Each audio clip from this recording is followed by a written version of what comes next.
K M. മാണിക്കെതിരായ കോടതി വിധിയിൽ appeal പോകേണ്ടെന്ന സർക്കാർ നിലപാടിനെതിരെ വിജിലൻസ്. അപ്പീലിന് അനുമതി തേടിയ ആഭ്യന്തര വകുപ്പിന് വിജിലൻസിന്റെ കത്ത്. വിജിലൻസിന്റെ നിലനിൽപ്പിനെ ചോദ്യം ചെയ്യുന്നതാണ് കോടതി വിധിയെന്ന് രമേശ് ചെന്നിത്തല. വിധി അവസാന വാക്കല്ലെന്ന് ഉമ്മൻചാണ്ടി. മാണിയുടെ രാജി ആവശ്യപ്പെട്ട് LDF പ്രക്ഷോഭത്തിലേക്ക്. കെ.എം. മാണിക്കെതിരായ കോടതി വിധിക്ക് പിന്നാലെ കേരള കോൺഗ്രസിൽ ഭിന്നത. പാർട്ടി ഉന്നതാധികാര സമിതി യോഗം വിളിക്കണമെന്ന് ഒരു വിഭാഗം. യോഗം ചേരേണ്ട സാഹചര്യം ഇപ്പോഴില്ലെന്ന് കെ.എം. മാണി. മാണിയെ പരസ്യമായി പിന്തുണയ്ക്കാതെ AK ആന്റണിയും സുധീരനും. വിധി കോൺഗ്രസ് നേതാക്കളുടെ തനിനിറം വെളിവാക്കിയെന്ന് VS Achuthanandan. DGP Jacob Thomas പരസ്യ പ്രസ്താവന നടത്തുന്നതിനെതിരെ ചീഫ് സെക്രട്ടറിയും സംസ്ഥാന പോലീസ് മേധാവിയും. ലക്ഷ്മണരേഖ ലംഘിക്കരുതെന്ന് മുന്നറിയിപ്പ്. DGP സെൻകുമാറും ഒരു IPS ഉദ്യോഗസ്ഥനാണെന്ന് ഓർമ്മപ്പെടുത്തി ജേക്കബ് തോമസ്. ജേക്കബ് തോമസിനെ പിന്തുണച്ച് കോടിയേരി ബാലകൃഷ്ണൻ. ആദ്യഘട്ട തെരഞ്ഞെടുപ്പിനുള്ള പരസ്യപ്രചാരണം നാളെ അവസാനിക്കും. പ്രചാരണ ചൂടിൽ സംസ്ഥാനം.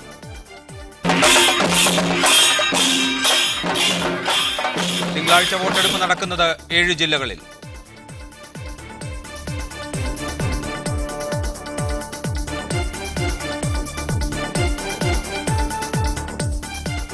വിജിലൻസ് കോടതി വിധിക്ക് പിറകെ കെ.എം. മാണിക്കെതിരെ നീക്കം നടക്കുന്നു. UDF-ൽ സ്പെഷ്യൽ എഡിഷൻ പരിശോധിക്കുന്നു.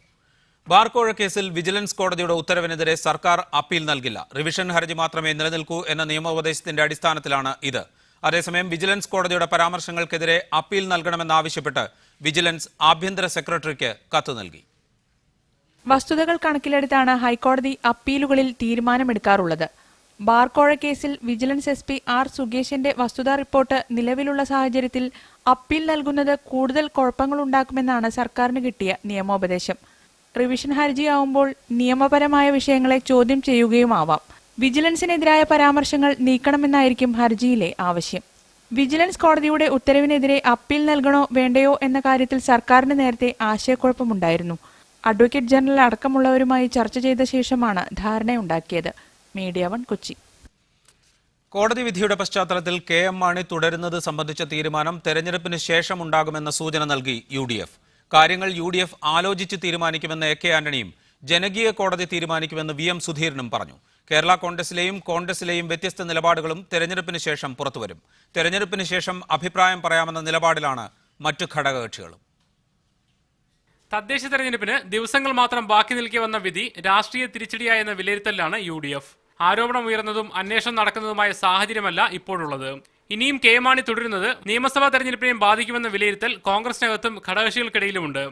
കേരള കോൺഗ്രസ് ജോസഫ് വിഭാഗവും രാജി ആവശ്യം ഉന്നയിക്കാൻ ആലോചിക്കുന്നുണ്ട്. എന്നാൽ തെരഞ്ഞെടുപ്പ് കഴിയും വരെ പരസ്യ നീക്കവുമായി ആരും രംഗത്ത് വരില്ല. തെരഞ്ഞെടുപ്പിന് ശേഷം നിലപാടെടുക്കേണ്ടി വരുമെന്ന സൂചന UDF നേതാക്കൾ തന്നെ തരുന്നുണ്ട്. കോടതി പറഞ്ഞിരിക്കുന്ന തുടരന്വേഷണത്തിനാണല്ലേ, തുടരന്വേഷണം നടക്കട്ടെ. മറ്റ് തുടർ നടപടികൾ കോൺഗ്രസ് പാർട്ടി UDF എല്ലാവരോടും ആലോചിച്ച് തീരുമാനം എടുക്കണം.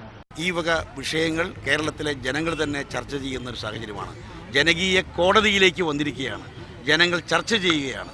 അതുകൊണ്ട് തന്നെ ജനങ്ങൾ ചർച്ച ചെയ്യുന്ന ഈ വിഷയം സംബന്ധിച്ച് ഉചിതമായി കൂടുതൽ എന്തെങ്കിലും പറയേണ്ടതായിട്ടുണ്ടെങ്കിൽ പറയാൻ ഞങ്ങൾ മടിക്കില്ല. കേരള കോൺഗ്രസിൽ നിന്ന് തന്നെ മാണി മാറി നിൽക്കണമെന്ന അഭിപ്രായം ഉയർന്നാൽ അത് അടിസ്ഥാനമാക്കിയായിരിക്കും UDF നേതൃത്വത്തിന്റെ നീക്കം. ഇതിന് അനുബന്ധമായ നീക്കങ്ങൾ കോൺഗ്രസിനകത്ത് നിന്നും ഉണ്ടാകും. തെരഞ്ഞെടുപ്പിന് ശേഷം ചിത്രം മാറുമെന്ന സൂചനയാണ് ഘടകകക്ഷി നേതാക്കളും നൽകുന്നത്. വിവിധ ബ്യൂറോകൾക്കൊപ്പം മീഡിയ 1 തിരുവനന്തപുരം. CPI നേതാവ് K. രാജൻ, നിയമവിദഗ്ധൻ അഡ്വക്കേറ്റ് CP ഉദയഭാനു എന്നിവർ തൃശൂരിൽ നിന്ന് ചർച്ചയിൽ പങ്കുചേരുന്നു. ജോബ് മൈക്കിൾ, കേരള കോൺഗ്രസ് M നേതാവ്, അദ്ദേഹം കോട്ടയത്ത് നിന്ന് ചർച്ചയിൽ ചേരും. കോൺഗ്രസ് നേതാവ് D. സുഗതൻ ആലപ്പുഴയിൽ നിന്ന് ചർച്ചയിൽ ചേരുന്നു. ജോബ് മൈക്കിൾ, വിജിലൻസിനെതിരെ കോടതി നടത്തിയ പരാമർശങ്ങളിൽ അപ്പീൽ പോകണം എന്ന അഭിപ്രായമാണ് ഇന്ന് പ്രകടിപ്പിക്കപ്പെട്ടത്. വിജിലൻസിന്റെ നിലനിൽപ്പിനെ ചോദ്യം ചെയ്യുന്നതാണ് കോടതി വിധി എന്ന് ആഭ്യന്തരമന്ത്രി പറയുന്നു.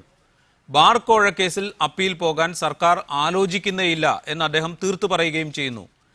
എന്തുകൊണ്ടാണ് കെ.എം. മാണിക്കെതിരെ കേസ് നിലനിൽക്കുന്നു എന്ന വിജിലൻസ് കോടതി വിധിക്കെതിരെ അപ്പീൽ പോകേണ്ടതില്ല എന്ന് സർക്കാർ തീരുമാനിക്കുന്നത്? കോൺഗ്രസ് നേതാക്കൾ അത് വിജിലൻസിന്റെ കാര്യത്തിൽ മാത്രം അപ്പീൽ പോകാം എന്ന് പരസ്യമായി പറയുന്നത്?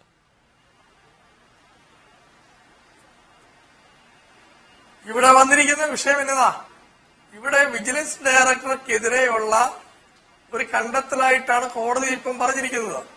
വിജിലൻസ് ഡയറക്ടർ വിൻസെന്റ് പോൾ വളരെ ചങ്കൂറ്റത്തോടെ പറഞ്ഞു, യാതൊരു സത്യസന്ധമായിട്ടുള്ള കാര്യങ്ങളാണ് നടന്നിരിക്കുന്നത്, ഒരു സംശയവും വേണ്ട, ഇവിടെ ഈ കേസ് അന്വേഷണം പൂർത്തിയാകുമ്പോൾ അദ്ദേഹം എടുത്തിരിക്കുന്ന തീരുമാനമായിരിക്കും നടക്കാൻ പോകുന്നത് എന്ന് ബഹുമാന്യായ ഈ 32 വർഷം കേരള പോലീസ് സർവീസുള്ള DGP ആയിരിക്കുന്ന നമ്മുടെ വിൻസെന്റ് എം പോൾ പറഞ്ഞു കഴിഞ്ഞു.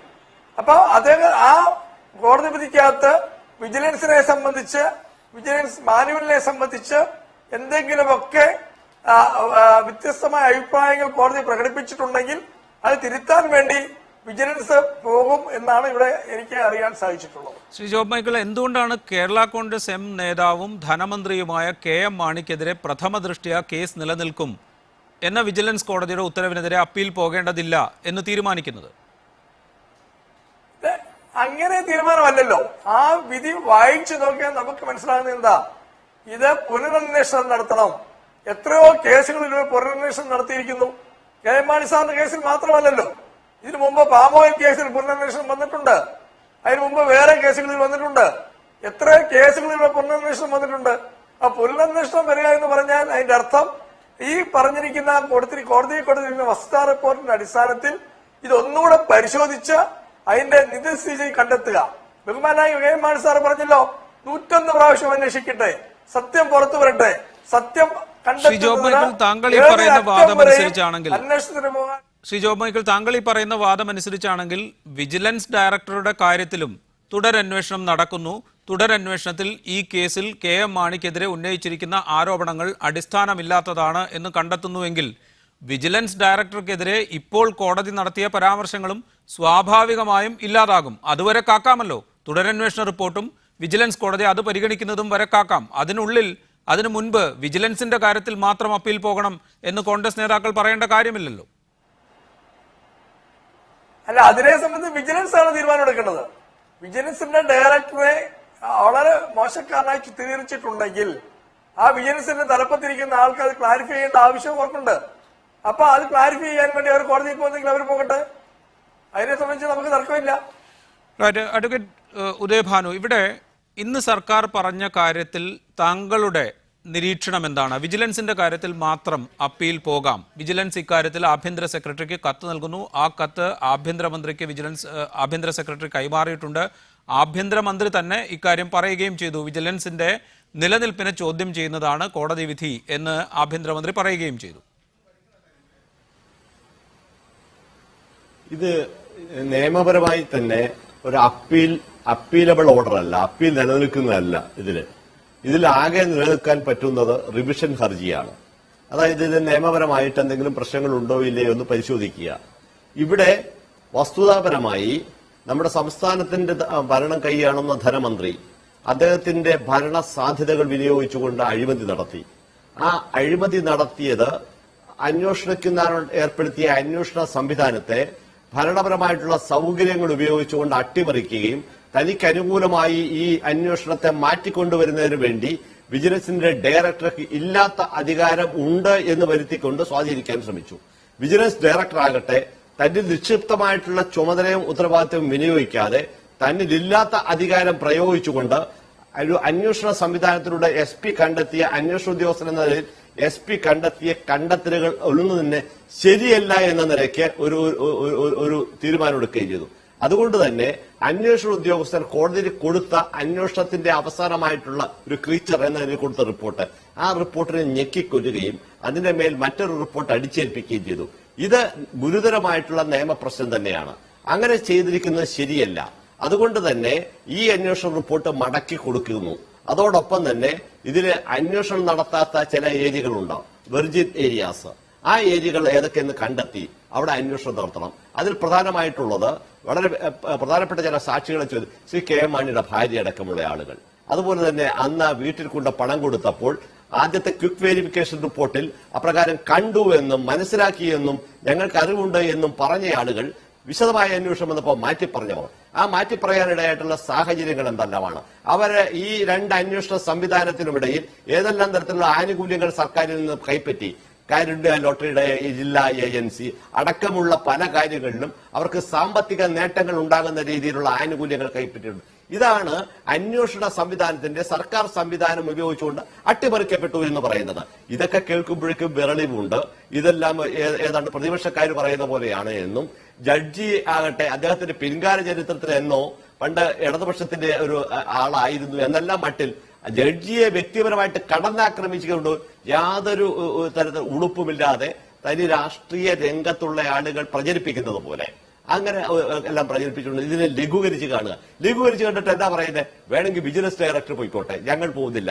വിജിലൻസ് ഡയറക്ടർക്ക് അങ്ങനെ ഒരു നിയമപരമായി ഒരു സംസ്ഥാനത്തിന്റെ ഭരണത്തിലിരിക്കുന്ന നിയമമന്ത്രിക്കെതിരെ പാസ്സായ ഉത്തരവിനെതിരെ പോകാനായിട്ട് കടിഞ്ഞാൺ അഴിച്ചു കൊടുക്കാൻ ഇവിടുത്തെ ഭരണകൂടം എന്തിനാ തയ്യാറാവുന്നത്?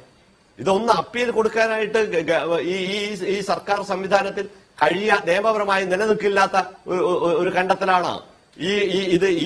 ഈ സംസ്ഥാന ഭരണത്തിനേറ്റ തിരിച്ചടിയാണെന്നുള്ള കാര്യമെല്ലാം ശ്രീ രാജൻ പറയും. ശ്രീ സി പി ഉദയഭാനു, ഒരൊറ്റ കാര്യം Shri C P Udayabhanu, vigilance director appeal നൽകുന്നു എന്ന് വിചാരിക്കുക. വിജിലൻസ് ഡയറക്ടർ അപ്പീൽ നൽകുക എന്നാൽ അത് സർക്കാർ തന്നെ അപ്പീൽ നൽകുക എന്ന് തന്നെയല്ലേ അതിന്റെ അർത്ഥം? സംശയമില്ല, അത് അങ്ങനെ തന്നെയാണ്. വിജിലൻസ് ഡയറക്ടർക്ക് വ്യക്തിപരമായിട്ട് ഒരു അപ്പീൽ കൊടുക്കാനായിട്ടുള്ള അധികാരവും ചുമതലയുമില്ല. സംസ്ഥാന ഗവൺമെന്റിന് വേണ്ടി വിജിലൻസിന്റെ ചുമതല വഹിക്കുന്ന ഉദ്യോഗസ്ഥൻ എന്നല്ല അദ്ദേഹം കൊടുക്കുന്ന അപ്പീലിലൂടെ ഈ കാര്യങ്ങളെല്ലാം നേടിയെടുക്കാം. എന്ന മട്ടിൽ ശ്രീ സി പി ഉദയഭാനു, അങ്ങനെ ഒരു അപ്പീൽ നൽകുകയാണെങ്കിൽ വിജിലൻസ് ഡയറക്ടർ കോടതി ഉത്തരവിൽ വിജിലൻസ് ഡയറക്ടറുടെ അധികാര പരിധി സംബന്ധിച്ച് കോടതി നടത്തിയ പരാമർശങ്ങളെക്കുറിച്ചൊരു അപ്പീൽ നൽകുകയാണെങ്കിൽ അത് സർക്കാർ തന്നെ നൽകുന്ന അപ്പീലായി പരിഗണിക്കപ്പെടും. അപ്പോൾ കെ എം മാണിക്കെതിരെ പ്രഥമ ദൃഷ്ട്യാ കേസുണ്ട് എന്ന ഭാഗം മാറ്റി നിർത്തിക്കൊണ്ട് വിജിലൻസിന്റെ കാര്യം മാത്രം ഉന്നയിച്ചുകൊണ്ടൊരു അപ്പീൽ അത് സാധ്യമാണ്? സാങ്കേതികമായിട്ട് ഒരു സാങ്കല്പികമായിട്ടുള്ള ഒരു തലത്തിൽ നിന്നാണ്. അങ്ങനെ ഒരു സാങ്കല്പിക തലം ഈ നിയമത്തിലില്ല. ഇത് റിവിഷൻ ഹർജി മാത്രമേ നിലനിൽക്കുകയുള്ളൂ. ആ റിവിഷൻ ഹർജിയിൽ ഇപ്പോഴിട്ടിരിക്കുന്ന ഉത്തരവിലെ നിയമവിരുദ്ധമായിട്ടുള്ള ഭാഗങ്ങൾ അല്ലെങ്കിൽ നിയമപരമായിട്ട് വ്യാഖ്യാനങ്ങളിൽ തെറ്റെന്ന് കണ്ട് കോടതി കണ്ടെത്തിയ ഭാഗങ്ങളുണ്ടെങ്കിൽ അതിനെ മാത്രമേ പരാമർശിക്കാൻ പറ്റുകയുള്ളൂ. അങ്ങനെയുള്ള പരാമർശം നടത്തുമ്പോൾ തീർച്ചയായിട്ടും ഇതിന്റെ ഫാക്ച്വൽ ആയിട്ടുള്ള വസ്തുതാപരമായിട്ടുള്ള കാര്യങ്ങളിലേക്ക് കൂടി വേണമെങ്കിൽ ഇടപെട്ടുകൊണ്ട് പറയാം. ആ ഇടപെട്ടുകൊണ്ട് പറയുമ്പോൾ സ്വാഭാവികമായിട്ടും ഇവിടുത്തെ ഫൈനാൻസ് മന്ത്രി ഈ മദ്യനയവും ഉപയോഗപ്പെടുത്തിക്കൊണ്ട് പണം സമ്പാദിച്ചു എന്നുള്ള കാര്യം, അത് ഏതെല്ലാം തരത്തിൽ പണം സമ്പാദിച്ചു, എവിടെ നിന്നെല്ലാം വെച്ചാൽ വാങ്ങിച്ചു, ഇത്തരം കാര്യങ്ങളിലെല്ലാം തന്നെ ഇടപെട്ട് പോകുവാനായിട്ടുള്ള ഒരു സൗകര്യമുണ്ട്. ഇവിടെ നമ്മൾ ഈ കേസിന്റെ തുടക്കം മുതൽ പരിശോധിച്ചാൽ ആദ്യകാലത്ത് കെ എം മാണിയെ ശക്തമായി പിന്തുണയ്ക്കാനും കെ എം മാണി കോഴ വാങ്ങിയിട്ടില്ല എന്ന് ഉറപ്പിച്ചു പറയാനും നേതാക്കൾ തയ്യാറായിരുന്നു. ഈ വിധി വന്നതിന് ശേഷം കെ എം മാണിയുടെ കാര്യത്തിൽ അപ്പീൽ പോകേണ്ടതില്ല എന്നൊരു ധാരണ കോൺഗ്രസ് നേതൃത്വത്തിനുണ്ട് എന്ന് തോന്നുന്നു. അല്ലെങ്കിൽ വിജിലൻസിന്റെ കാര്യത്തിൽ മാത്രം അപ്പീൽ പോയാൽ മതി, ബാർക്കോഴ കേസിൽ അപ്പീൽ പോകുന്ന പ്രശ്നമില്ല എന്ന് ആഭ്യന്തരമന്ത്രി രമേശ് ചെന്നിത്തല പറയാനിടയില്ല. ഈ പ്രശ്നത്തിൽ അല്പം മാറി നിൽക്കാൻ കോൺഗ്രസ് തീരുമാനിച്ചിട്ടുണ്ടോ? ഈ പറയുന്നൊന്നും ശരിയല്ല. ഇതൊരു ബ്ലാക്ക് മെയിൽ കേസാണ്. ഒരു അബ്കാരി കോൺട്രാക്ടർ വന്നിട്ട് ഞാനിങ്ങനെ കൊടുത്തു എന്ന് പറയുകയാണ്. അയാളൊരു കുറ്റവാളിയെ പോലെ കുറ്റസമ്മതം നടത്തുകയാണ്. എന്നാൽ ഇത് ഈ അഴിമതി കേസുകളാണെങ്കിൽ അതിന് ചോദിക്കണം, വാങ്ങണം, ഇങ്ങനെ പല കാര്യങ്ങളുണ്ട്. ഇത് സമാനമായ സാഹചര്യങ്ങളിൽ നേരത്തെ ഇതുപോലെ കോടതി വിധി ഉണ്ടായിട്ടുണ്ട്. പാമോയിൽ കേസിൽ ഉമ്മൻചാണ്ടിക്കെതിരെ തന്നെ പുനരന്വേഷണം വന്നിട്ടുണ്ട്. അന്വേഷിച്ചിട്ട് അവസാനം അതേ കോടതി തന്നെ അദ്ദേഹത്തെ കുറ്റക്കാരല്ലെന്ന് പറഞ്ഞിട്ടുണ്ട്. ഇതൊക്കെയാണ് ഇതിന്റെ സാഹചര്യങ്ങൾ. പിന്നെ ഇത് അപ്പീലബിളല്ല, ഇത് ഇന്റർലോക്കറ്ററി ഓർഡറാണ്, അപ്പീൽ നിലനിൽക്കില്ല, റിവിഷനേ പോകാൻ കഴിയുള്ളൂ. ഗവൺമെന്റ് അപ്പീൽ പോകുന്നില്ലെന്ന് പറഞ്ഞു. പിന്നെ വിൻസെന്റ് പോളനെ കുറിച്ചുള്ള സ്ട്രിക്ചേഴ്സ് അത് മാറ്റി കിട്ടാൻ അദ്ദേഹത്തിന് വേണേൽ പോകാം, അതാണ് അതിന്റെ പൊസിഷൻ. അല്ലാതെ മിസ്റ്റർ ഉദയഭാനു പറഞ്ഞത് ശരിയല്ല, അതിനോട് എനിക്ക് യോജിക്കുന്നില്ല, ഞാൻ ചോദിക്കുന്നില്ല. അതൊക്കെ പോളിറ്റിക്സ് ആണ് ഈ പറയുന്നത്. തെരഞ്ഞെടുപ്പ് അടുത്ത സമയത്തുണ്ടായ ഒരു വിധിയാണ്. അതുകൊണ്ടാണ് പല നേതാക്കന്മാരും ജനകീയ കോടതിയുടെ കാര്യമൊക്കെ പറയാനിടയിൽ. അതുകൊണ്ടാണ് ഒരു തെരഞ്ഞെടുപ്പ് ഒരാഴ്ച നടക്കാൻ പോവുകയാണ്. അപ്പോൾ ഈ വിധിക്ക് പിന്നിൽ ഒരു രാഷ്ട്രീയമുണ്ട്, ഇല്ലെന്ന് പറയാൻ പറ്റില്ല. ഇടമലയാർ കേസിലെ ബാലകൃഷ്ണപിള്ളയെ ശിക്ഷിച്ച ജഡ്ജി പിൽക്കാലത്ത് മനുഷ്യാവകാശ കമ്മീഷൻ അംഗമായി, അയാളൊരു മാർക്സിസ്റ്റുകാരനായിരുന്നു. ഇതൊക്കെ ഞങ്ങൾക്ക് ആലപ്പുഴക്കാരനാണ്, എനിക്കറിയാം. അപ്പോൾ അതുകൊണ്ട് ഇതിലൊക്കെ കുറച്ച് പോളിറ്റിക്സ് ഉണ്ട്, ഇല്ലെന്ന് പറയാൻ പറ്റില്ല. ശ്രീ ഡി സുഗതൻ, അപ്പോൾ നിയമപരമായി ഇത്തരം ഒരു റിവിഷൻ പെറ്റീഷൻ സമർപ്പിക്കുക മാത്രമേ സാധ്യമായുള്ളൂ. വിജിലൻസ് ഡയറക്ടർക്കെതിരെ നടത്തിയ പരാമർശങ്ങൾ നീക്കണം എന്നാവശ്യപ്പെട്ടുകൊണ്ട് അദ്ദേഹത്തിന് നേരിട്ട് വേണമെങ്കിൽ കോടതിയെ സമീപിക്കാവുന്നതുമാണ്. ആ സാധ്യത മാത്രമുള്ളത് കൊണ്ടാണ് കോൺഗ്രസ് നേതാക്കൾ ഒരുപക്ഷെ കെ എം മാണിയുടെ പ്രഥമ ദൃഷ്ട്യാ കേസുണ്ട് എന്ന കാര്യം റിവിഷൻ ഹർജിയായി പോലും ഉന്നയിക്കാതിരിക്കുന്നത്? പ്രഥമദൃഷ്ട്യാ കേസുണ്ടെന്നൊന്നും പറഞ്ഞിട്ടില്ല, തെറ്റാണ്. ജഡ്ജ്മെന്റ് വായിച്ചു നോക്കണം. അങ്ങനെയൊന്നും പറഞ്ഞിട്ടില്ല. 317 സാക്ഷികളെ വിസ്തരിച്ചതിന്റെ റിപ്പോർട്ടാണ് കോടതിയിൽ തിരിക്കുന്നത്. അത് പരിശോധിച്ചിട്ട് അതിൽ ചില കാര്യങ്ങളുണ്ടോ എന്നുള്ളത് ഒന്നുകൂടി പരിശോധിക്കണമെന്നേ പറഞ്ഞിട്ടുള്ളൂ. പ്രഥമദൃഷ്ട്യാ കേസുണ്ടെന്നൊന്നും പറഞ്ഞിട്ടില്ല. തെറ്റാണത്. Shri advocate CP Udayabhanu, prima facie case നിലനിൽക്കുന്നുണ്ട് എന്ന് തന്നെയല്ലേ കോടതിയുടെ ഉത്തരവിലുള്ളത്?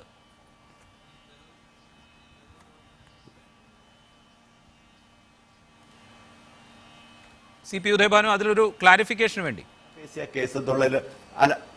പ്രൈമ ഫേസിയ കേസ് എന്ന് പറഞ്ഞു കഴിഞ്ഞാൽ അത് പ്രഥമ ദൃഷ്ട്യാ കേസ് എന്നാണ് അതിന്റെ മലയാളത്തിൽ നമുക്ക് വ്യാഖ്യാനിക്കാവുന്നതും വിവർത്തനം ചെയ്യാവുന്നതും. റൈറ്റ്.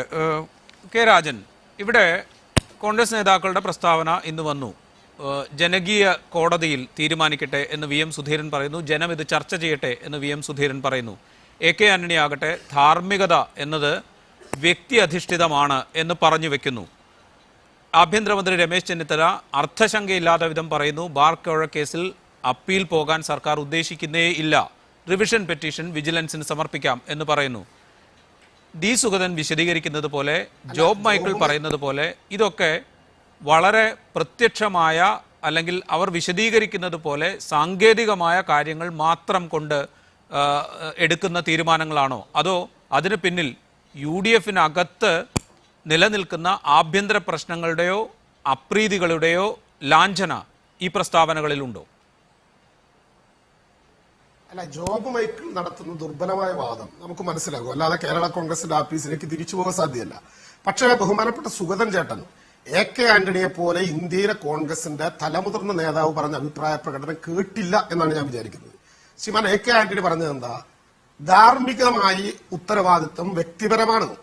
അതിന്റെ അർത്ഥം, AK ആന്റണി പറഞ്ഞതിന്റെ അർത്ഥം, ധാർമ്മികത എന്ന ഒരു കാര്യത്തിൽ നിലനിൽക്കാൻ KM മാണിക്ക് കഴിയുമെങ്കിൽ മാണി രാജിവെക്കണം എന്നല്ലേ? ധാർമ്മികത ഓരോരുത്തരുടെയും വ്യക്തിപരമായ പ്രശ്നമാണ് എന്ന് പറഞ്ഞ AK ആന്റണി ചൂണ്ടിക്കാണിച്ചത് ഇടക്കാലത്ത് പഞ്ചസാര കുംഭകോണം ഉൾപ്പെടെയുള്ള വിഷയത്തിൽ ധാർമ്മിക ബോധമുള്ളത് കൊണ്ടാണ് ഞാൻ രാജിവെച്ചത് എന്ന മലയാളമല്ലേ? അതെന്താ ഇവിടെ ആർക്കും മനസ്സിലാകുന്നില്ലേ? ഇവിടെ ഉദയവാനമൊക്കെ പറഞ്ഞതിനേക്കാൾ ഏറ്റവും പ്രധാനപ്പെട്ട ഒരു പ്രശ്നം, കേരളത്തിലെ നിയമവകുപ്പിന്റെ മന്ത്രിയാണ് ഒരു കോടതിക്കകത്ത് ചോദ്യം ചെയ്യപ്പെട്ടുകൊണ്ടിരിക്കുന്നത്. ശ്രീമാൻ KM മാണി രാജിവെക്കാതെ എന്ത് പുനരന്വേഷണമാണ് ഇവിടെ നടക്കാൻ വേണ്ടി പോകുന്നത്? ഇവിടെ ഉണ്ടായ ആരോപണം എന്താ? ജോബ് മൈക്കിൾ പറഞ്ഞതുപോലെ കേവലം ഒരു പുനരന്വേഷണം, ഒന്നുകൂടി അന്വേഷിച്ച് കളയാം, അങ്ങനെയല്ലല്ലോ കോടതി പറഞ്ഞത്. ഇവിടെ ദേവാൻ വക്കീൽ പറഞ്ഞ പോലെ പ്രൈമാ ഫേസിയ കേസിന്റെ മാത്രമല്ല, R സുകേശൻ കണ്ടെത്തിയ നിഗമനങ്ങൾ ശരിയാണ് എന്ന് വിജിലൻസ് കോടതി അംഗീകരിക്കുകയാണ്. അതിന്റെ പുറത്തു കയറി സത്യത്തിൽ അധികാരം ഉപയോഗപ്പെടുത്തി വിൻസെന്റ് M പോളിനെ പോലെ ഒരു ഉദ്യോഗസ്ഥനെ കൊണ്ട് അതിന്റെ പുറത്ത് R സുകേശൻ നടത്തിയ നടപടികളുടെ പുറത്തത് റദ്ദാക്കാൻ വേണ്ടി ഗവൺമെന്റിന്റെ സ്വാധീനം ഉപയോഗിച്ചുകൊണ്ട്, ഭരണസ്വാധീനം ഉപയോഗിച്ചുകൊണ്ട് ഗവൺമെന്റ് ശ്രമിച്ചു എന്നല്ലേ കോടതി കണ്ടെത്തിയിട്ടുള്ളത്. അങ്ങനെ കണ്ടെത്തുമ്പോ കോടതിയുടെ ജഡ്ജി, ഇടമലയാർ കേസിൽ വിധി പറഞ്ഞ ജഡ്ജി കോൺഗ്രസ് ആയിരുന്നോ കമ്മ്യൂണിസ്റ്റ് ആയിരുന്നോ എന്നല്ലല്ലോ ചർച്ച ചെയ്യുന്നത്. ഒരു ജനാധിപത്യ സംസ്ഥാനത്ത് നീതിപീഠം അതിന്റെ നടപടികളുമായി മുന്നോട്ട് പോകുന്നതെല്ലാം കണ്ടുകൊണ്ടിരിക്കുന്ന ഒരു ജനതയല്ലേ കേരളത്തില്. തങ്ങൾക്കെതിരായ അഭിപ്രായ പ്രകടനം മാത്രം വരുമ്പോ ആ നീതിപീഠത്തിലിരിക്കുന്ന ജഡ്ജി കമ്മ്യൂണിസ്റ്റുകാരനാണെന്ന് പറയുകയും തങ്ങൾക്ക് അനുകൂലമായിട്ടുള്ള അഭിപ്രായ പ്രകടനങ്ങൾ നീതിപീഠത്തിനെ വല്ലാതെ ബഹുമാനിക്കുകയും ചെയ്യുന്ന ഈ നടപടി കോൺഗ്രസ് അത്ര നന്നായി കാണിക്കുകയല്ല. ഇവിടെ ജോബ് മൈക്കിളിന്റെ 2 നേതാക്കളുണ്ടല്ലോ, PJ ജോസഫും TU കുരുവിളയും. എന്താണ് അവരുടെ ഇക്കാര്യത്തിലുള്ള അഭിപ്രായം? PJ ജോസഫും TU കുരുവിളയും ഇടതുപക്ഷ ജനാധിപത്യ മുന്നണിക്ക് അകത്ത് മന്ത്രിമാരായിരിക്കുമ്പോൾ ആരോപണ വിധേയരായി പുറത്തായല്ലോ. ആരോപണം തെളിയിക്കപ്പെട്ടതിന് ശേഷമാണോ പുറത്തായത്? അങ്ങനെ ആരോപണം ഉന്നയിക്കുമ്പോൾ ഇടതുപക്ഷ ജനാധിപത്യ മുന്നണിയിൽ ഈ 2 നേതാക്കളിൽ നിന്ന് ആരോപണത്തെ നേരിടുമ്പോൾ ജോബ് മൈക്കിളിന്റെ പാർട്ടി കേരളത്തിന്റെ നിയമസഭയ്ക്കകത്തും പുറത്തും നടത്തിയ അഭിപ്രായ പ്രകടനം എന്താ? ആ അഭിപ്രായ പ്രകടനം ഇപ്പൊ KM മാണിക്ക് ബാധകല്ലേ? KM മാണിയെ പോലെ വെറും ഒരു കേരള കോൺഗ്രസ് നേതാവല്ല, കേരളത്തിന്റെ നിയമവകുപ്പിന്റെ മന്ത്രിയായിരുന്നു കൊണ്ട് ഒരു കേസിനെ, തനിക്കെതിരായ ഒരു കേസിനെ അട്ടിമറിക്കുന്നതിന് കൂട്ടുനിന്നു എന്ന് പറഞ്ഞാൽ, എനിക്കറിയില്ല, ഉദയഭാനു വക്കീലിനെ പോലെയുള്ള നിയമവിദഗ്ധരുണ്ട്, യഥാർത്ഥത്തിൽ അതൊരു സത്യപ്രതിജ്ഞാ ലംഘനമാണ്. ഭരണഘടനയിൽ തൊട്ട് നടത്തിയ സത്യപ്രതിജ്ഞ ലംഘിക്കുകയാണ്. തങ്ങൾക്ക് അനുകൂലമായി അഴിമതി നടത്തുന്നതിന് കൂട്ടുനിന്നതിന്റെ രേഖകൾ മാറ്റിയെടുക്കുന്നതിന് വേണ്ടി ഒരു വിജിലൻസ് SP-ക്കെതിരായി ഡയറക്ടർ ഉപയോഗിച്ചു എന്ന് പറയുന്ന കേസ് വരുമ്പോൾ KM മാണി മാറിവെക്കല്ലാതെ മറ്റൊരു മാർഗ്ഗമില്ല. ഒരു കാര്യം കൂടി പറഞ്ഞാൽ അവസാനിപ്പിക്കാം. കോൺഗ്രസ് ഇപ്പൊ എന്താ ഇങ്ങനെ പറയുന്നത്? VM സുധീരൻ ഇങ്ങനെ പറയുന്നു, AK ആന്റണി ഇങ്ങനെ പറയുന്നു, കേരളത്തിലെ കോൺഗ്രസിന്റെ പല നേതാക്കളും തെരഞ്ഞെടുപ്പ് കഴിഞ്ഞതിന് ശേഷം അഭിപ്രായ പ്രകടനം നടത്താൻ എന്ന് പറയുന്നു. എന്താ ഇതിന്റെ കാര്യം? ഈ കേസിൽ നിന്ന് ഇനി രക്ഷപ്പെടാൻ കഴിയില്ല മാണിക്ക് എന്ന് കോൺഗ്രസിന് നല്ല ബോധ്യമുള്ളത് കൊണ്ടാണ്. ഇനിയും അങ്ങനെ മാണി അധികാരത്തിൽ തുടരാൻ തീരുമാനിച്ചാൽ കേരളത്തിലുണ്ടാകുന്ന എല്ലാ പ്രശ്നങ്ങളുടെയും ഉത്തരവാദിത്തം മാണിക്കാണ് എന്ന് ബോധ്യമുള്ളത് കൊണ്ടാണ് തെരഞ്ഞെടുപ്പിന് ശേഷം ഒരു അഭിപ്രായ പ്രകടനം നടത്താൻ എന്ന് കോൺഗ്രസ് രാജൻ മടങ്ങിയെത്താം. ശ്രീ ഡി സുഗതൻ, താങ്കൾ നേരത്തെ സൂചിപ്പിക്കേണ്ട ഒരു തെരഞ്ഞെടുപ്പിന് മുന്നിൽ നിൽക്കുന്നത് കൊണ്ടാണ് ജനകീയ കോടതി തീരുമാനിക്കട്ടെ, ജനങ്ങൾ ഇത് ചർച്ച ചെയ്യട്ടെ, ധാർമ്മികത വ്യക്തിയധിഷ്ഠിതമാണ് എന്നൊക്കെ നേതാക്കൾ പറയുന്നത് എന്ന് താങ്കൾ നേരത്തെ സൂചിപ്പിക്കുകയുണ്ടായി. ഒരു തെരഞ്ഞെടുപ്പിന്റെ മുന്നിൽ നിൽക്കവേ UDFന്റെ പ്രമുഖനായ ഒരു നേതാവിനെതിരെ വലിയ ആരോപണം ഉണ്ടാകുമ്പോൾ കോൺഗ്രസിന്റെ നേതാക്കൾ ജനകീയ കോടതി തീരുമാനിക്കട്ടെ എന്നും ആദർശം അല്ലെങ്കിൽ ധാർമ്മികത എന്നത് വ്യക്തിയധിഷ്ഠിതമാണ് എന്നൊക്കെ പറയുമ്പോൾ അത് തെരഞ്ഞെടുപ്പിൽ സാധാരണ നിലയ്ക്ക് പ്രതികൂലമായല്ലേ ബാധിക്കുക? ഒരു കാര്യം മനസ്സിലാക്കണം, ഈ കേസിലെ വിധി ഇന്ററിം ഓർഡർ ഇന്നലെ ഉണ്ടായതാണ്. ഇന്നലെ ഇന്നുമായിട്ട് 10,000-കണക്കിന് സമ്മേളനങ്ങൾ കേരളത്തിൽ നടക്കുകയാണ്, ഇലക്ഷൻ സമ്മേളനങ്ങൾ. അവിടെ എല്ലാം ചർച്ച ചെയ്യപ്പെടുന്ന ഇതാണ്. ഇന്നത്തെ ദിവസം സമ്മേളനത്തിൽ വേറെ ഒന്നും പറയാനില്ല. അപ്പോൾ അതിന് ഒരു വിശദീകരണം ആവശ്യമുണ്ട് ഞങ്ങൾക്ക്. അതുകൊണ്ടാണ് ഞങ്ങളുടെ നേതാക്കന്മാർ അങ്ങനെ പറഞ്ഞത്. ഞാൻ തന്നെ ഇന്ന് 10 സമ്മേളനത്തിൽ സംസാരിച്ചിട്ടുണ്ട് വന്നിരിക്കുന്നത്. അപ്പോൾ എല്ലായിടത്തും ചർച്ചാ വിഷയം ഇന്നിപ്പോൾ ഇലക്ഷൻ വേറെ എല്ലാം മാറി, ഇത് മാത്രമാണ് ചർച്ച ചെയ്യുന്നത്. അതുകൊണ്ട് പൊതുവായ ഒരു സമീപനം ഇക്കാര്യത്തിൽ ആവശ്യമുണ്ട്. AK ആന്റണിയെ പോലുള്ള സമുദായ നേതാക്കൾ അങ്ങനത്തെ അഭിപ്രായങ്ങൾ പറഞ്ഞേ പറ്റൂ. അവരുടെ ഒറ്റ വാക്ക് കൊണ്ട് തന്നെ കേരളം മുഴുവൻ അറിയുന്നത്. ഇത് തെരഞ്ഞെടുപ്പിൽ നിൽക്കുകയാണ് ഈ രാഷ്ട്രീയ പ്രസ്ഥാനം, മനസ്സിലാക്കണം. ആ തെരഞ്ഞെടുപ്പിൽ പരമാവധി ഇന്നത്തെ ദിവസം ഉപയോഗിച്ച് ഇത് മാത്രമാണ്, വേറെ ഒന്നും പറയുന്നില്ല ഇവിടെ. ശ്രീ ഡി സുഗതൻ, അത് പറയുമ്പോൾ ഈ വിധി വന്നതിന്റെ തൊട്ടു പിറകെ VM സുധീറിന്റെ പ്രതികരണം തൊടുപുഴയിൽ നിന്നുണ്ടായി. അദ്ദേഹം പറഞ്ഞത് ബാർക്കോഴ സംബന്ധിച്ച ആക്ഷേപങ്ങൾ വലിയ തോതിൽ ഉയർന്നു കേട്ട സാഹചര്യമായിരുന്നു അരുവിക്കര ഉപതെരഞ്ഞെടുപ്പിൽ ഉണ്ടായത്. ആ ഘട്ടത്തിൽ ഇതിന് യാതൊരു സ്വാധീനവും ചെലുത്താനായില്ല എന്ന് അദ്ദേഹം ഇന്നലെ പറഞ്ഞു വെച്ചു. പക്ഷേ ഇന്ന് അദ്ദേഹം പറയുന്നത് ജനകീയ കോടതി തീരുമാനിക്കട്ടെ, ജനം ഇത് ചർച്ച ചെയ്യട്ടെ എന്നാണ്. അരുവിക്കര തെരഞ്ഞെടുപ്പ് സമയത്ത് ഈ പ്രശ്നം കത്തി നിന്ന സമയമാണ്, അവിടെ ഏറ്റില്ലത്. അതുകൊണ്ടാണ് അങ്ങനെ പറഞ്ഞത്. കത്തി നിൽക്കുന്ന സമയത്താണ് അരുവിക്കര. മാണിസാറിന് അവിടെ പോകാൻ പോലും കഴിഞ്ഞില്ല, അത്രയേറെ കത്തി നിന്നു. ആ സമയത്താണ് അരുവിക്കര തെരഞ്ഞെടുപ്പ് നടക്കുന്നത്. ആ തെരഞ്ഞെടുപ്പ് ഫലം ജനങ്ങൾ തീരുമാനിച്ചില്ലേ? അപ്പോൾ തെരഞ്ഞെടുപ്പിന്റെ മുന്നിൽ നിൽക്കുമ്പോൾ ഇങ്ങനെ പറയാൻ കഴിയൂ, ഇങ്ങനെ പറയാൻ കഴിയും.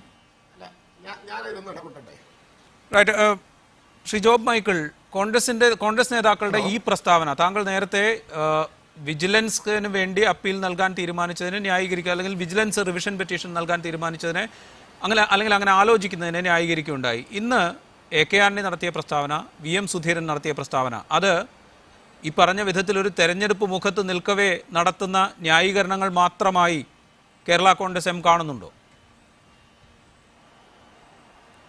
ഞാൻ ഇന്നലെ ഈ മീഡിയ 1 ചാനലിൽ വെച്ച് തന്നെ ബിജു രമേശ് ചർച്ചയ്ക്ക് വന്നപ്പോൾ ഞാൻ ചോദിച്ചതാണ്. ബിജു രമേശ് എന്ന് പറയുന്ന വ്യക്തി 1 രൂപ പോലും കൈക്കൂലി കൊടുത്തിട്ടില്ല. ബിജു രമേശ് എന്ന് പറയുന്ന വ്യക്തി ആരുടെ വീട്ടിൽ പോയിട്ടില്ല. ഈ കേസിന്റെ ഉത്ഭവം തന്നെ നിങ്ങളൊന്ന് ആലോചിക്കണം. ഇവിടെ ബഹുമാനായ രാജൻ പറഞ്ഞല്ലോ, ഇവിടെ എന്താണ് കേസ്?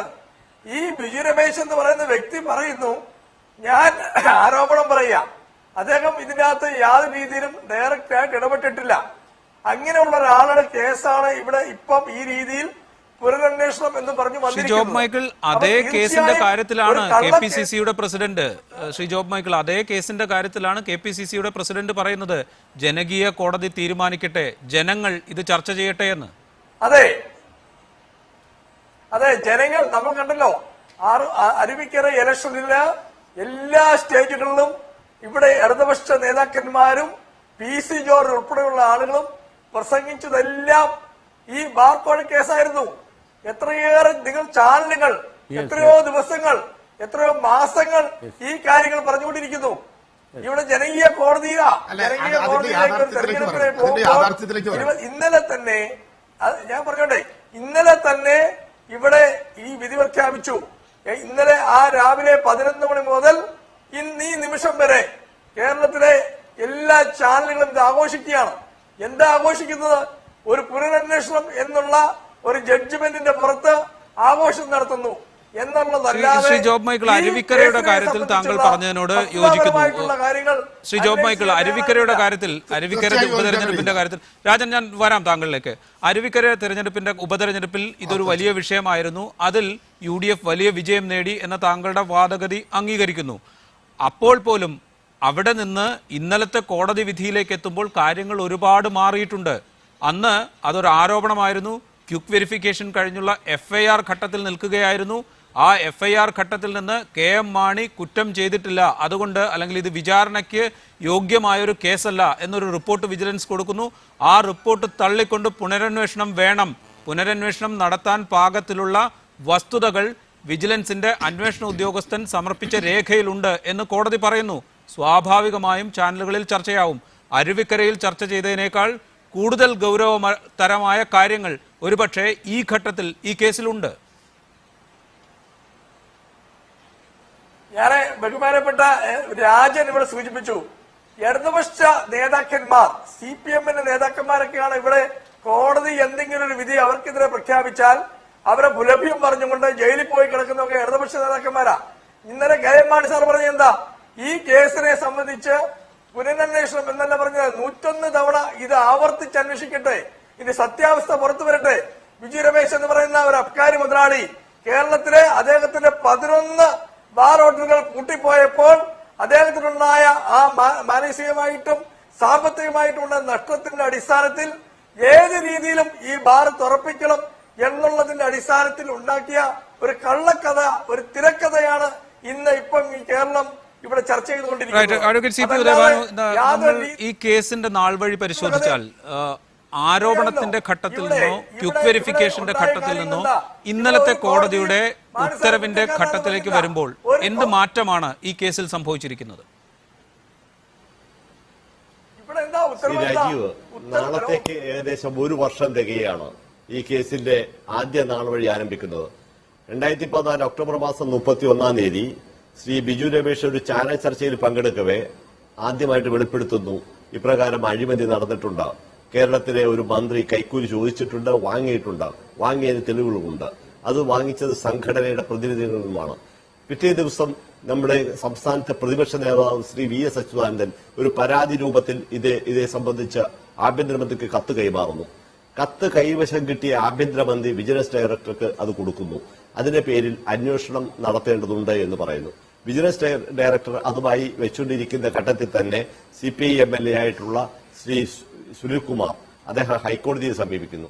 ഹൈക്കോടതിയിൽ മാസങ്ങൾ നീണ്ടുനിന്ന പോരാട്ടത്തിനൊടുവിൽ ഇതൊരു കേസ് രജിസ്റ്റർ ചെയ്ത് അന്വേഷണം നടത്തേണ്ടതുണ്ട് എന്നുള്ള ഉത്തരവ് വാങ്ങുകയും ചെയ്യുന്നു. അങ്ങനെയാണ് ക്വിക്ക് വെരിഫിക്കേഷനിലേക്ക് സർക്കാർ പോകാൻ നിർബന്ധിതമായ ഒരു സാഹചര്യം. വിജിലൻസ് ഡിപ്പാർട്ട്മെന്റ് ക്വിക്ക് വെരിഫിക്കേഷൻ നടക്കുമ്പോൾ ആദ്യഘട്ടത്തിൽ ഒരു 27ഓളം പേരെ വിസ്തരിക്കുന്നു. ആ 27ഓളം പേരെ വിചാരണ ചെയ്യുന്ന ഘട്ടത്തിൽ അവരെല്ലാം തന്നെ പറയുന്നുണ്ട്, ശ്രീ KM മാണി സാറ് പല ഘട്ടങ്ങളിലായി കൈക്കൂലി ചോദിച്ചു, കൈപ്പറ്റി, അത് മൂന്ന് സ്ഥലങ്ങളിലായിട്ട്.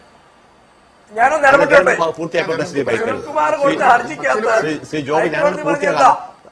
ഹൈക്കോടതി പറഞ്ഞ വിജിലൻസ് ഡയറക്ടർ ഈ കേസ് അന്വേഷിച്ച് വേണ്ട നടപടി സ്വീകരിക്കണമെന്ന് വിജിലൻസ് ഡയറക്ടർക്കാണ് ഉത്തരവ്, അതല്ലാതെ വേറൊരു ഉദ്യോഗസ്ഥനല്ല. വിജിലൻസ് ഡയറക്ടർക്കാണ് ബഹുമാനപ്പെട്ട ഹൈക്കോടതി സുനിൽകുമാർ MLA പരാതി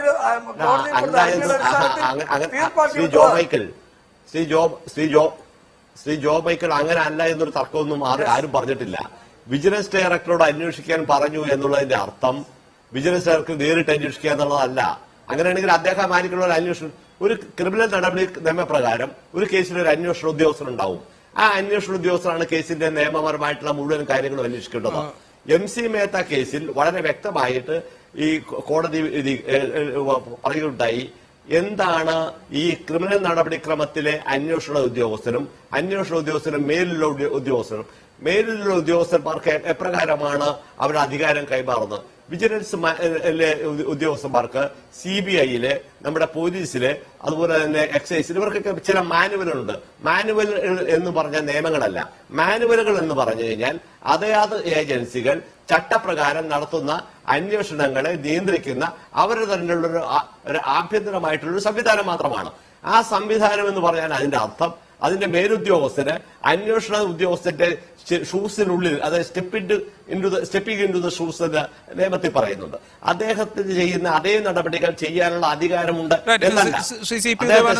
അതിന്റെ വിശദാംശങ്ങളിലേക്ക് പോകാൻ തൽക്കാലം സമയം അനുവദിക്കുന്നില്ല. ഞാൻ ഒരൊറ്റ കാര്യം, നമ്മൾ ഈ കേസ് തുടങ്ങുന്നതിൽ നിന്ന് ഇന്നലത്തെ ജോ മൈക്കിൾ താങ്കളിലേക്ക് വരാം.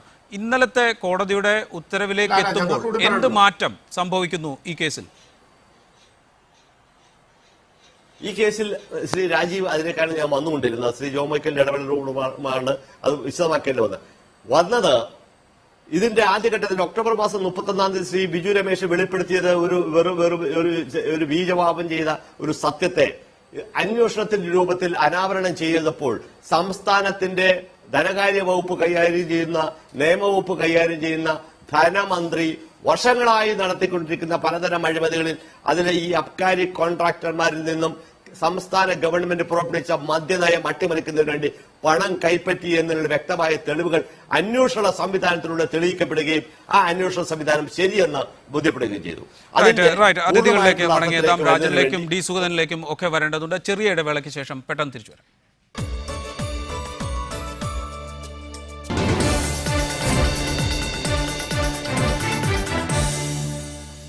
ചർച്ചയിലേക്ക് മടങ്ങിയെത്തുന്നു. ശ്രീ ഡി സുഗതൻ, പാമോലിൻ കേസിൽ തുടരന്വേഷണം പ്രഖ്യാപിച്ചപ്പോൾ താൻ രാജിവെച്ചില്ല, അതുകൊണ്ട് KM മാണി രാജിവെക്കണം എന്ന് പറയാൻ തനിക്കാവില്ല, KM മാണി രാജിവെക്കേണ്ട സാഹചര്യമില്ല എന്ന് മുഖ്യമന്ത്രി ഉമ്മൻചാണ്ടി വിശദീകരിക്കുന്നുണ്ട്. പക്ഷേ KM മാണി രാജിവെക്കേണ്ട സാഹചര്യമില്ല എന്ന് പരസ്യമായി പറയാൻ കോൺഗ്രസിലെ മറ്റ് നേതാക്കൾ തയ്യാറാകുന്നില്ല.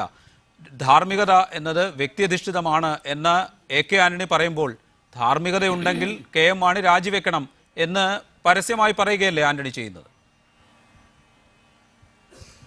ഗവൺമെന്റുമായി ബന്ധപ്പെട്ട കാര്യങ്ങളിൽ അവസാന വാക്ക് പറയേണ്ട മുഖ്യമന്ത്രിയാണ്. മുഖ്യമന്ത്രി പറഞ്ഞു കഴിഞ്ഞു. സമാനമായ സാഹചര്യം തന്നെയാണ് പാം ഓയിൽ കേസിലുണ്ടായത്. ഇതുപോലെ തന്നെ പുനരന്വേഷണം പറഞ്ഞു, അന്വേഷണം നടക്കട്ടെ എന്ന് പറഞ്ഞു, അന്വേഷിച്ചു, അവസാനം കുറ്റവിമുക്തനാക്കുകയാണ് ഉണ്ടായത്. സമാനമായ സാഹചര്യം ഉണ്ടായിരുന്നത് ഇതുപോലെ തന്നെയാണ് പാം ഓയിൽ കേസിലുണ്ടായത്. ഇക്കാര്യത്തിൽ ഒരു മന്ത്രി എന്നുള്ള നിലയിൽ മാണി സാറിനെ കുറിച്ച് അവസാന അഭിപ്രായം പറയേണ്ട മുഖ്യമന്ത്രിയാണ്. അദ്ദേഹം പറഞ്ഞു. പക്ഷേ മിസ്റ്റർ ഉദയഭാനുവിൻ്റെ ചർച്ച ഞാൻ കേട്ടുകൊണ്ടിരിക്കുക. അദ്ദേഹം ഒരു പ്രതിപക്ഷ മനസ്സോടെ സംസാരിക്കുകയാണ്, അങ്ങ് കുറ്റം എസ്റ്റാബ്ലിഷ് സംസാരിക്കുകയാണ്. ഇതൊരു ബ്ലാക്ക് മെയിൽ കേസാണ് മിസ്റ്റർ. ഈ ബിജു രമേശ് നടത്തുന്ന ഒരു ബ്ലാക്ക് മെയിലിംഗ് ആണ്, നിങ്ങൾ മനസ്സിലാക്കണം. അത് ആ ബ്ലാക്ക് മെയിലിംഗ് നിങ്ങളെപ്പോലുള്ള ആളുകളെല്ലാം അനുകൂലമായി സംസാരിക്കുന്ന കഷ്ടമാണ്. ഒരു ഗവൺമെന്റിനെ ബ്ലാക്ക് മെയിൽ ചെയ്യാൻ ഒരാൾ ഇറങ്ങി തിരിച്ചിരിക്കുകയാണ്. 317 സാക്ഷികളുടെ മൊഴിയിൽ അയാളും അയാളുടെ ഡ്രൈവറും അല്ലാതെ ആരും പറഞ്ഞിട്ടില്ല ഇക്കാര്യം.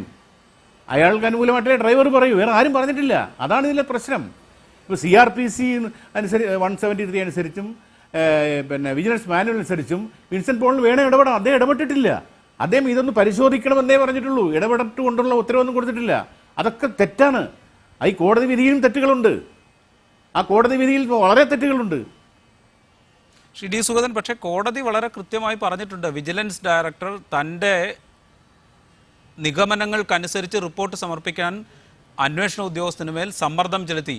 അന്വേഷണ ഉദ്യോഗസ്ഥൻ നേരത്തെ തയ്യാറാക്കിയ റിപ്പോർട്ട് മാറ്റിവെച്ച് വിജിലൻസ് ഡയറക്ടറുടെ നിർദ്ദേശങ്ങൾക്കനുസരിച്ച് തെറ്റാണ്.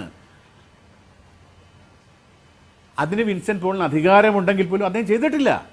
കോടതിയുടെ നിഗമനം തെറ്റാണ്. അതുകൊണ്ടാണ് അദ്ദേഹം തന്നെ റിവിഷൻ കൊടുക്കട്ടെ എന്ന് പറയുന്നത് കൊണ്ടാണ്. തെറ്റാണ്, കോടതിയുടെ ഫൈൻഡിങ് തെറ്റാണ്. ശ്രീ ഡി സുഗതൻ, അങ്ങനെ കോടതിയുടെ ഫൈൻഡിങ് തെറ്റാണെങ്കിൽ, വിജിലൻസ് ഡയറക്ടർ പറഞ്ഞതാണ് ശരി, കോടതിയുടെ ഫൈൻഡിങ് തെറ്റാണെങ്കിൽ എന്തുകൊണ്ടാണ് KM മാണിക്കെതിരെ പ്രഥമ ദൃഷ്ട്യാ കേസുണ്ട് എന്ന വിജിലൻസ് കോടതിയുടെ ഉത്തരവ്, അതിനൊരു റിവിഷൻ ഹർജി സമർപ്പിക്കാൻ സർക്കാർ തയ്യാറല്ല? പറഞ്ഞിട്ടില്ല. No, you are wrong. KM മാണിക്കെതിരെ പ്രഥമ കേസുണ്ടെന്ന് പറഞ്ഞിട്ടില്ല. അങ്ങനെ ഒരു ഫൈൻഡിങ് ആ ജഡ്ജ്മെന്റ് ഇല്ല.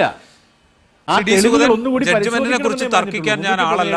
ജഡ്ജ്മെന്റിന്റെ 58-ാം പേജിൽ അവസാന ഖണ്ഡിക എടുത്ത് വായിച്ചു നോക്കിയാൽ താങ്കൾക്ക് മനസ്സിലാകും, ഈ സാഹചര്യത്തിൽ വിജിലൻസിന്റെ അന്വേഷണ ഉദ്യോഗസ്ഥൻ സമർപ്പിച്ച രേഖകളിലെ വസ്തുതകളുടെ അടിസ്ഥാനത്തിൽ പ്രഥമ ദൃഷ്ട്യാ കേസ് നിലനിൽക്കുന്നുണ്ട് എന്ന് തന്നെയാണ് വിജിലൻസ് കോടതിയുടെ ഉത്തരവിൽ പറഞ്ഞിരിക്കുന്നത്.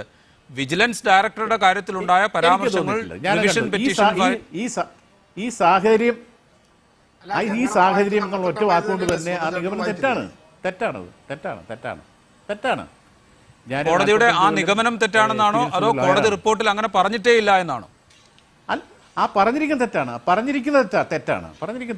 ഈ സാഹചര്യത്തിൽ എന്ന് പറഞ്ഞു തുടങ്ങുന്നതാണ് വാക്ക്. അത് ഇംഗ്ലീഷിൽ നോക്കുമ്പോൾ മനസ്സിലാകണം. തെറ്റാണത്. നിരവധി കോടതി ഉത്തരവുകളും ഇത്തരം റിപ്പോർട്ടുകളും കണ്ടിട്ടുണ്ടാവും അഡ്വക്കേറ്റ് CP ഉദയഭാനു.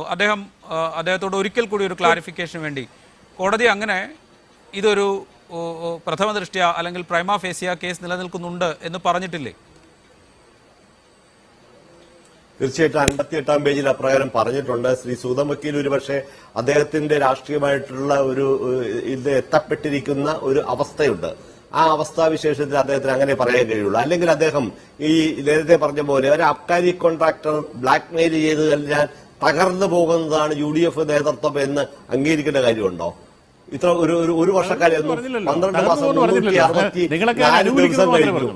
360 താങ്കൾ പറഞ്ഞതിന്റെ അർത്ഥം 364 ദിവസം കഴിഞ്ഞു ഈ ബ്ലാക്ക് മെയില് നടത്തിയ ബിജു രമേശ് പറഞ്ഞതിന് ഒരു അന്വേഷണ സംവിധാനം ഈ ഗവൺമെന്റിന്റെ കീഴിലുള്ള വിജിലൻസിന്റെ സംവിധാനത്തിലൂടെ തെളിഞ്ഞു കഴിഞ്ഞു. സംസ്ഥാനത്തിന്റെ ധനമന്ത്രി കൈക്കൂലി വാങ്ങി. സംബന്ധിച്ചുള്ള അഡ്വക്കേറ്റ് CP ഉദയഭാനു, ഡി സൂദനിലേക്ക് ഒരിക്കൽ കൂടി പോകണം. ഡി സൂദൻ, ഇത്തരം ഒരു ആക്ഷേപം ഉണ്ടെങ്കിൽ ഇതൊരു ബ്ലാക്ക് മെയിലിംഗ് കേസാണ്, ബ്ലാക്ക് മെയിൽ ചെയ്യാൻ ശ്രമം നടത്തുന്നു, പല രീതിയിൽ ബ്ലാക്ക് മെയിൽ ചെയ്യാൻ ശ്രമം നടത്തുന്നു. ബിജു രമേശിനെതിരെ കേസെടുക്കാം സർക്കാരിന്. ബ്ലാക്ക് മെയിലിംഗ് ആണ്, ബ്ലാക്ക് മെയിലിംഗ് ശ്രമം നടക്കുന്നു, അതിനുള്ള തെളിവുകൾ ശേഖരിക്കും. ആവശ്യമില്ല. ഞങ്ങൾക്ക് ജനങ്ങളെ ബോധ്യപ്പെടുത്തിയാൽ മതി. ജനങ്ങളെ ബോധ്യപ്പെടുത്തി, അരുവിക്കരെ ബോധ്യപ്പെടുത്തി, ഞങ്ങളെ ബോധ്യപ്പെടുത്തും. ജനങ്ങളെ ബോധ്യപ്പെടുത്തുന്ന കാര്യമില്ല. ആയിരക്കണക്കിന് പഞ്ചായത്തുകൾ ബോധ്യപ്പെടുത്തും.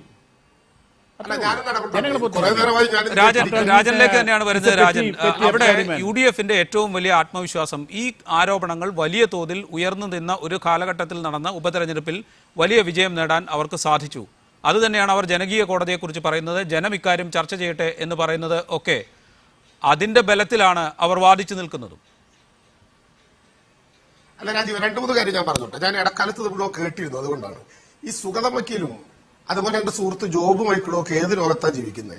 2.5 പതിറ്റാണ്ട് കാലമായി കോൺഗ്രസിന് ഇതുവരെ നഷ്ടപ്പെടാതിരുന്ന ഒരു ഷുവർ സീറ്റിൽ ഞങ്ങൾ വീണ്ടും വിജയിച്ചു എന്ന് പറഞ്ഞാൽ അതിന്റെ അർത്ഥം ഈ കേരളത്തിലെ KM മാണി ഉൾപ്പെടെയുള്ള ആളുകൾ നടത്തിയ അഴിമതിക്ക് ജനങ്ങൾ അനുകൂലമായി വോട്ട് ചെയ്തു എന്നാണോ?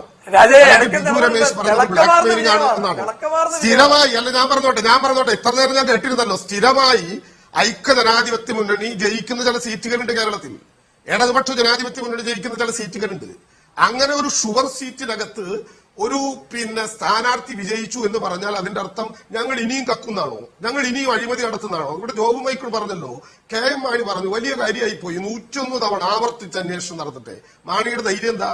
കേരളത്തിലെ നിയമവകുപ്പിന്റെ മന്ത്രിയായിരിക്കുമ്പോ മാണിക്കെതിരെയുള്ള ഒരു അന്വേഷണവും കേരളത്തിൽ ക്ലച്ച് പിടിക്കാൻ പോകുന്നില്ല, അല്ലെങ്കിൽ ആ അന്വേഷണത്തെ അട്ടിമറിക്കാനുള്ള എല്ലാ നിലപാടും എടുക്കാനുള്ള കരുത്തുണ്ട് എനിക്ക് എന്നല്ലേ മാണി? ഞാൻ ചോദിക്കട്ടെ, ജോബ് മൈക്കിൾ ഉൾപ്പെടെ ഈ കേരള കോൺഗ്രസിന്റെ നേതാക്കൾക്കറിയാലോ, ആ പാർട്ടിയിലെ പാർലമെന്ററി പാർട്ടിയിൽ എത്ര കേരള കോൺഗ്രസിന്റെ മിടുക്കന്മാരായ നേതാക്കന്മാരുണ്ട്. നിങ്ങൾ ബിജു രമേശ് ഉന്നയിച്ചത് ഒരു ബ്ലാക്ക് മെയിലിംഗ് ആണെങ്കിൽ ആ ബിജു രമേശിനെതിരെ എന്ത് നടപടിയാണ് KM മാണി ചെയ്തത്? KM മാണി രാജിവെച്ചു മാറി എന്നുകൊണ്ടൊരു അന്വേഷണം നടത്തി.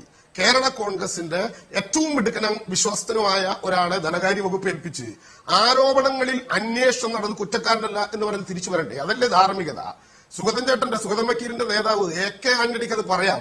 പക്ഷേ ഈ ചാനലിൽ ഇരുന്നുകൊണ്ട് 7-ാം തീയതി തിരഞ്ഞെടുപ്പ് ഫലം വരുന്നത് വരെ ഇതൊന്നും പറയാൻ പറ്റില്ല എന്നുള്ള നിങ്ങളുടെ പ്രയാസം ഞങ്ങൾക്ക് മനസ്സിലാകുന്നുണ്ട്. പക്ഷേ കേരള കോൺഗ്രസ് അങ്ങനെ രക്ഷപ്പെട്ടു പോകാൻ വേണ്ടി കഴിയുമോ?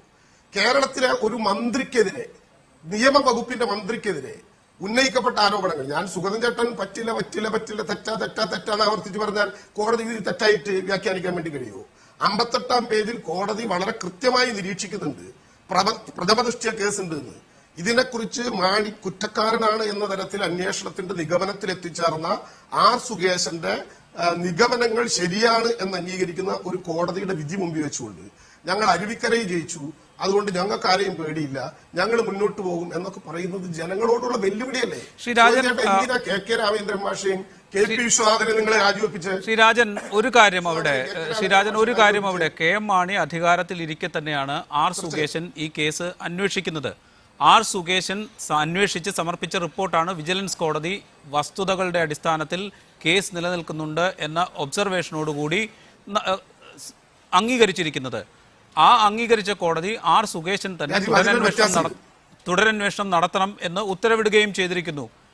KM മാണി രാജിവെച്ചാലും ഇല്ലെങ്കിലും സുകേശന്റെ അന്വേഷണത്തിൽ ഒരുപക്ഷെ അത് നല്ല രീതിയിൽ നടക്കും എന്ന് വിചാരിച്ചുകൂടെ? രാജീവ്, ഞാൻ ആ കാര്യത്തിലൊന്നും ഇടപെടുന്നതിന്റെ കാര്യം, സുകേശനെ പോലെ ഒരു ഉത്തരവാദിത്തപ്പെട്ട ഉദ്യോഗസ്ഥൻ മാണിക്ക് നടത്തിയ അഴിമതിയെക്കുറിച്ചുള്ള അന്വേഷണം നടത്തി. മാണി മന്ത്രിയായിരിക്കുമ്പോൾ തന്നെ റിപ്പോർട്ട് സമർപ്പിച്ചു, ശരി. പക്ഷെ ആ റിപ്പോർട്ടിന്റെ സാധുത ഇല്ലാതാക്കാൻ, മാണിക്കെതിരായ തുടരന്വേഷണം ഒഴിവാക്കാൻ അതിന് മീതെയുള്ള ഉദ്യോഗസ്ഥൻ ഇടപെട്ടു എന്നുള്ളതാണ് പ്രശ്നം. അപ്പോ ഇനി 6 അന്വേഷണം നടത്തിയാലും മാണി മന്ത്രിയായിരിക്കുന്നിടത്തോളം കാലം ഉമ്മൻചാണ്ടിയെ പോലെ ഒരു മുഖ്യമന്ത്രി മാണിയെ സംരക്ഷിക്കുന്നിടത്തോളം കാലം ഈ കാര്യത്തിൽ യഥാർത്ഥ അന്വേഷണം നടക്കുന്നത് എളുപ്പമല്ല. എന്തുകൊണ്ടാണ് മാണിക്ക് ഞാൻ രണ്ട് കാര്യം ചോദിച്ചോട്ടെ. ഈ മീഡിയ വണ്ണ് തന്നെ പ്രക്ഷേപണം ചെയ്തല്ലോ, മീഡിയ വണ്ണ് തന്നെ പ്രക്ഷേപണം ചെയ്ത ഒരു കാര്യം ചോദിക്കട്ടെ. കേരള കോൺഗ്രസിന്റെ ഉന്നതാധികാര സമിതി യോഗം കഴിഞ്ഞ് PJ ജോസഫിനോട് KM മാണി പറഞ്ഞത് നിങ്ങൾ കേട്ടില്ലേ? ജോസഫെ അധികം ചോദ്യം തെളിവുണ്ടോ എന്ന് ചോദിച്ച് ആളുകളെ കൊണ്ട് പറയിപ്പിക്കണ്ട എന്ന് മാണി പറഞ്ഞത് കേരളത്തിലെ ജനങ്ങൾ TV ചാനലിലൂടെ കണ്ടില്ലേ? രണ്ടാമത്തെ കാര്യം, നിങ്ങളൊരു അന്വേഷണ കമ്മീഷൻ നിയമിച്ചല്ലോ. കേരള കോൺഗ്രസ് ഇതിന്റെ പുറകിലുള്ള ഗൂഢാലോചന നാളെ ഞങ്ങൾ പുറത്ത് കാണിക്കും എന്ന് പറഞ്ഞ് ഒരു അന്വേഷണ കമ്മീഷൻ നിയമിച്ചു. നിങ്ങൾ അന്വേഷിച്ച് കണ്ടെത്തിയോ ആരാണ് ഈ ഗൂഢാലോചന നടത്തിയെന്ന്? അതിന്റെ റിപ്പോർട്ട് കേരളത്തിലെ ജനങ്ങളുടെ മുമ്പിൽ വെച്ചു. ഇതൊന്നും ഇത്തരം ഗിമ്മിക്കൊന്നും കേരളത്തിൽ നടക്കാൻ പോകുന്നില്ല. മാണി രാജിവെക്കണമെന്ന് ആവശ്യപ്പെട്ടുകൊണ്ടുള്ള ജനകീയ പ്രക്ഷോഭത്തിന് മുമ്പിൽ ഈ തെരഞ്ഞെടുപ്പിൽ കോൺഗ്രസിന്റെ തിരിച്ചടി ബോധ്യപ്പെടുന്ന സാഹചര്യം ഉണ്ടാവും. ശ്രീ ജോബ് മൈക്കിൾ, അതിനൊരു മറുപടി ആവശ്യമുണ്ട്. വലിയ ഗൂഢാലോചന ഇതിന് പിന്നിൽ നടന്നിരിക്കുന്നു എന്ന ആക്ഷേപം കേരള കോൺഗ്രസ് എം ഉന്നയിച്ചിരുന്നു. അതിനെക്കുറിച്ച് ഞങ്ങൾ പാർട്ടി തലത്തിൽ അന്വേഷിക്കും എന്ന് പ്രഖ്യാപിച്ചിരുന്നു. അതിന്റെ അന്വേഷണം നടന്നു. അന്വേഷണത്തിൽ എന്ത് കണ്ടെത്തി, ആര് ഗൂഢാലോചന നടത്തി, ഇത്തരം കാര്യങ്ങളൊക്കെ കേരള കോൺഗ്രസ് എമ്മിന് തുറന്നു പറയേണ്ടതല്ലേ? ഹലോ, രാജീവ് എന്നോടാണോ? അതെ. ഹലോ രാജീവ്, ഞാനിവിടെ ഒരു കാര്യം പറയട്ടെ. രാജൻ ഇവിടെ പറഞ്ഞല്ലോ, ഈ കേസിന് ഉണ്ടായ സമയം തൊട്ട് കേരള കോൺഗ്രസ് എമ്മിന്റെ നിലപാട് ശക്തമായ നിലപാടായിരുന്നു. ഇതിനെ സംബന്ധിച്ച് അന്വേഷിക്കണം, സത്യാവസ്ഥ പുറത്തു കൊണ്ടുവരിക എന്നുള്ള നിലപാടിൽ തന്നെയായിരുന്നു കേരള കോൺഗ്രസ് ഉറച്ചു നിന്നു. അതിന്റെ അടിസ്ഥാനത്തിൽ ഇവിടെ അന്വേഷണം നടന്നു. ഇവിടെ രാജൻ പറഞ്ഞല്ലോ, ഇവിടെ PS അച്യുതാനന്ദൻ മുഖ്യമന്ത്രിയായിരുന്ന കാലത്ത് പല വിജിലൻസ് എൻക്വയറി നടന്നിട്ടുണ്ട്. അദ്ദേഹത്തിന്റെ മകനെതിരെ വരെ വന്നിട്ടുണ്ട്. ഈ ഗവൺമെന്റിനെതിരെ ഇരിക്കുമ്പോഴും അദ്ദേഹത്തിന്റെ മകനെതിരെ വിജിലൻസ് എൻക്വയറി വന്നിട്ടുണ്ട്. പക്ഷെ ആ കേസൊക്കെ എതിരെ പോയി നോക്കണം.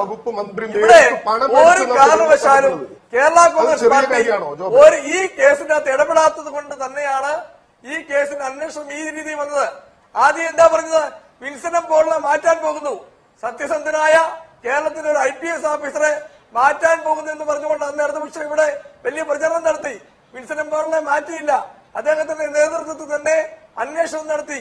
ഇവിടെ സുനിൽകുമാർ എന്ന് പറഞ്ഞ രാജന്റെ MLA ഇവിടെ കേരളത്തിന്റെ ബഹുമാനപ്പെട്ട ഹൈക്കോടതിയിൽ പോയി. ഹൈക്കോടതി എന്നുള്ള വിധി എന്താ? ഞാൻ ചോദിച്ചത് അത്തരം കാര്യങ്ങൾ ജോബ് മൈക്കിൾ നേരത്തെ തന്നെ വിശദീകരിച്ചു. ജോബ് മൈക്കിൾ, ഞാൻ ചോദിച്ചത് ഒറ്റ കാര്യമേ ഉള്ളൂ. കേരള കോൺഗ്രസ് എം ഇത്തരം ഒരു ആരോപണം ഉന്നയിച്ചിരുന്നു. കാര്യങ്ങൾ ഇവിടെ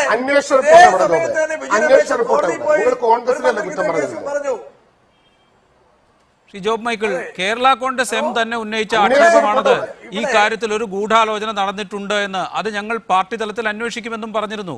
ഇപ്പോൾ KM മാണിക്കെതിരെ തുടരന്വേഷണം വേണം എന്ന് പറയുന്ന ഒരു ഘട്ടത്തിൽ ആ ഗൂഢാലോചന നടത്തിയതിന്റെ പിന്നിൽ ഉള്ളത് ആരാന്നൊക്കെ എല്ലാവർക്കും PC ജോർജ് എവിടെ നിൽക്കുന്നത്? പാർട്ടിക്ക് പുറത്ത് പോയില്ലേ? പാർട്ടിന്ന് പോയില്ലേ? ചീഫ് വിപ്പ് സ്ഥാനം പോയില്ലേ? അപ്പൊ ആ ഗൂഢാലോചനക്കാർ ആരാന്നൊക്കെ എല്ലാവർക്കും രാത്രി ചാനൽ ചർച്ച ചെയ്ത് രക്ഷപ്പെടാൻ PC ജോർജിന്റെ പേര് പറഞ്ഞിട്ട് കാര്യമുണ്ടോ? അല്ല, എല്ലാവർക്കും അറിയാന്ന് വെച്ചാൽ നിങ്ങൾ എന്തിനാ അന്വേഷണ കമ്മീഷൻ വെച്ചേ? PC ജോർജ് ആണ് നന്നങ്ങ് പറയാമായിരുന്നില്ലേ? ഈ ഗൂഢാലോചനയ്ക്ക് പിന്നിൽ PC ജോർജ് ആണെങ്കിൽ PC ജോർജ് എന്ന് അന്ന് പറയണം. നിങ്ങൾ ആ PC ജോർജ് ഉള്ളപ്പോഴാണ് അന്വേഷണ കമ്മീഷൻ വെച്ചത്.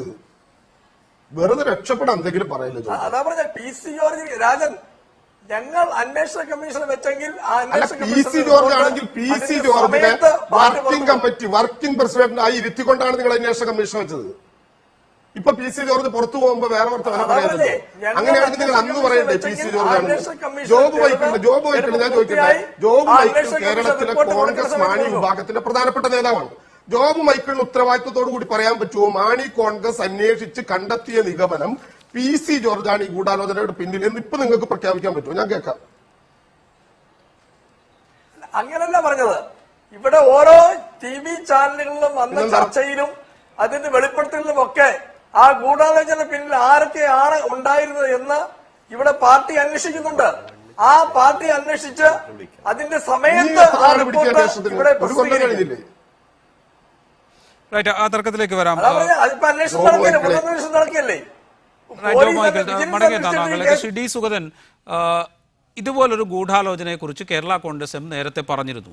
വലിയ ഗൂഢാലോചന ഇതിന് പിന്നിലുണ്ട് എന്ന് കേരള കോൺഗ്രസ് എം ആക്ഷേപം ഉന്നയിച്ചിരുന്നു. അവർ അതേക്കുറിച്ച് അന്വേഷിക്കാൻ കമ്മിറ്റിയെ നിയോഗിക്കുകയും ചെയ്തിരുന്നു. പക്ഷേ ആ ഗൂഢാലോചനയെക്കുറിച്ച് അല്ലെങ്കിൽ അതിൻ്റെ കമ്മിറ്റിയുടെ കണ്ടെത്തലിനെ കുറിച്ച് തൽക്കാലം പുറത്തു പറയേണ്ടതില്ല എന്നൊരു നിലപാടാണ് അവർ സ്വീകരിച്ചത്. ഇന്നലെ ജോസഫ് എം പുതുശ്ശേരി ഇതേ ചർച്ചയിൽ പങ്കെടുക്കവേ പറയുകയും ചെയ്തിരുന്നു, ഞങ്ങളത് തൽക്കാലം പുറത്തു പറയാൻ ഉദ്ദേശിക്കുന്നില്ല എന്ന്. അത്തരത്തിലൊരു ഗൂഢാലോചന ഇതിൻ്റെ പിന്നിലുണ്ടോ? KM മാണിയെ രാഷ്ട്രീയമായി ഇല്ലാതാക്കാനൊരു ഗൂഢാലോചന ഇതിന് പിന്നിലുണ്ടോ? തിരഞ്ഞെടുപ്പിന് ശേഷം ഒരു സാങ്കല്പിക ചോദ്യമാണ്, തിരഞ്ഞെടുപ്പിന് ശേഷം UDF ഇക്കാര്യം ചർച്ച ചെയ്യും എന്ന് AK ആന്റണി പറഞ്ഞിരിക്കുന്നു. UDF ചർച്ച ചെയ്യാൻ പോകുന്നത് KM മാണിയുടെ രാജിക്കാര്യമായിരിക്കുമോ? ഇനിയിപ്പോൾ അത് കേരള കോൺഗ്രസ് അതിൻ്റെ മറുപടി പറഞ്ഞു, ഞങ്ങളാരും അല്ല മറുപടി പറഞ്ഞത്. പക്ഷേ നേരത്തെ മിസ്റ്റർ രാജൻ പറഞ്ഞതിന് ഒരു കാര്യം ഞാൻ എടുത്തു പറഞ്ഞിട്ടുണ്ട്. ഈ അരുവിക്കര വിജയമൊക്കെ വളരെ നിസ്സാരമായിട്ട് അദ്ദേഹം പറയുന്നത്.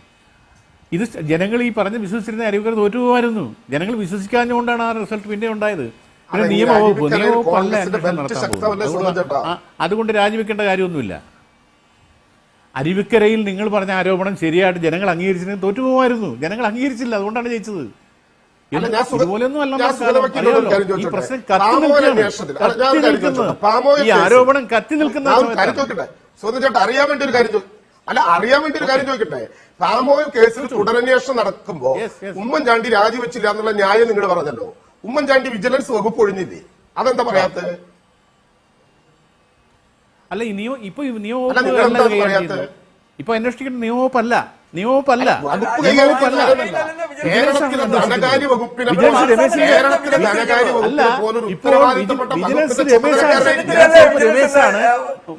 ഇല്ലല്ല, മാണി സാറിന്റെ നിയമവകുപ്പല്ല അന്വേഷിക്കുന്നത്. കേരളത്തിലെ മന്ത്രിയാണല്ലോ മാണി, കേരളത്തിലെ ധനകാര്യ വകുപ്പ് മന്ത്രിയാണല്ലോ മാണി. തർക്കമില്ലല്ലോ, തെറ്റിദ്ധരിപ്പിക്കൊന്നുമില്ല ജോബ് മൈക്കിൾ. എനിക്ക് നിങ്ങൾക്ക് അറിയുന്ന ഒരേ കാര്യമല്ലേ? മാറ്റി പറയാൻ കഴിയില്ല. അഡ്വക്കേറ്റ് CP ഉദയഭാനുവിലേക്ക് ഒരിക്കൽ കൂടി പോകുന്നു. ശ്രീ CP ഉദയഭാനു, ഈ രാഷ്ട്രീയ ചർച്ചയ്ക്കപ്പുറത്ത് കൃത്യമായ ഒരു അന്വേഷണ ഗതിയിലേക്ക് ഈ കാര്യങ്ങൾ നീങ്ങും എന്ന പ്രതീക്ഷ താങ്കൾക്ക് ഇപ്പോഴുണ്ടോ? തീർച്ചയായിട്ടും. കാരണം കോടതി വസ്തുതാപരമായി നിയമപരമായും പരിശോധിച്ചുകൊണ്ട് ഇന്ത്യയിൽ അവൈലബിൾ ആയിട്ടുള്ള മുഴുവൻ നിയമ സാധ്യതകളും നിയമപുസ്തകത്തിലുള്ള വ്യാഖ്യാനങ്ങളും എല്ലാം വിലയിരുത്തിക്കൊണ്ടാണ് മാസങ്ങൾ നീണ്ടെടുത്ത തയ്യാറെടുപ്പിന് ശേഷം ഈ വിധി പ്രഖ്യാപിച്ചത്. ഈ വിധി പ്രഖ്യാപിക്കുന്ന ഇന്നലത്തെ ദിവസം തെരഞ്ഞെടുപ്പുമായി ബന്ധപ്പെട്ട് നോക്കുമ്പോൾ ഒരാഴ്ചത്തെ അകലം വന്നത് തികച്ചും കേവലം യാദൃശ്ചികമാണ്. ഈ ദിവസം വന്നതിന്റെ പേരിൽ ആ ജഡ്ജിയുടെ പശ്ചാത്തലം തന്നെ മോശമാണ് എന്ന രീതിയിൽ പ്രചാരണം നടത്തുന്നത് തോൽക്കുന്നതിന് മുമ്പുള്ള ഒരു ബുദ്ധിമുട്ടിന്റെ നിന്ന് വരുന്ന പ്രതിഫലനങ്ങൾ മാത്രമാണ്. തീർച്ചയായിട്ടും വരാൻ പോകുന്ന അന്വേഷണത്തിലൂടെ ഈ സംസ്ഥാനത്തെ ധനമന്ത്രിക്കെതിരായിട്ടുള്ള കുറ്റ ആരോപണങ്ങളുടെ മുഴുവൻ മുനയും കണ്ടെത്താൻ കഴിയും, അടിവേരുകളും തോണ്ടി എടുക്കാൻ കഴിയും എന്നാണ് ഞാൻ വിശ്വസിക്കുന്നത്. അതിനാവശ്യമായിട്ടുള്ള താങ്കൾ KPCC പ്രസിഡന്റ് പറഞ്ഞതുപോലെ ജനകീയ കോടതിയിൽ വിചാരണ നടക്കട്ടെ, ജനങ്ങൾ ഇക്കാര്യം ചർച്ച ചെയ്യട്ടെ, ഒടുവിൽ ജനം UDFന് അനുകൂലമായി വിധിക്കും എന്ന പ്രതീക്ഷയിൽ തന്നെയാണ്. തീർച്ചയായിട്ടും അങ്ങനെ തന്നെയാണ്. K. രാജൻ, അരുവിക്കര ആവർത്തിക്കില്ല എന്ന ഉറപ്പ് ഇടതുമുന്നണിക്കുണ്ട്. തീർച്ചയായും ഇടതുപക്ഷ ജനാധിപത്യ മുന്നണിക്കുണ്ട്. ഇതുൾപ്പെടെയുള്ള കോൺഗ്രസിന്റെ ജനദ്രോഹ നയങ്ങൾക്കെതിരെയുള്ള തിരിച്ചടിയായിരിക്കും ഈ തെരഞ്ഞെടുപ്പ്. റൈറ്റ്, വളരെയധികം നന്ദി Shri job Michael, Rajan, D. Sugathan, advocate CP Udayabhanu ഈ ചർച്ചയിൽ പങ്കെടുത്തതിന്. സ്പെഷ്യൽ എഡിഷൻ പൂർണ്ണമാകുന്നു. Good night.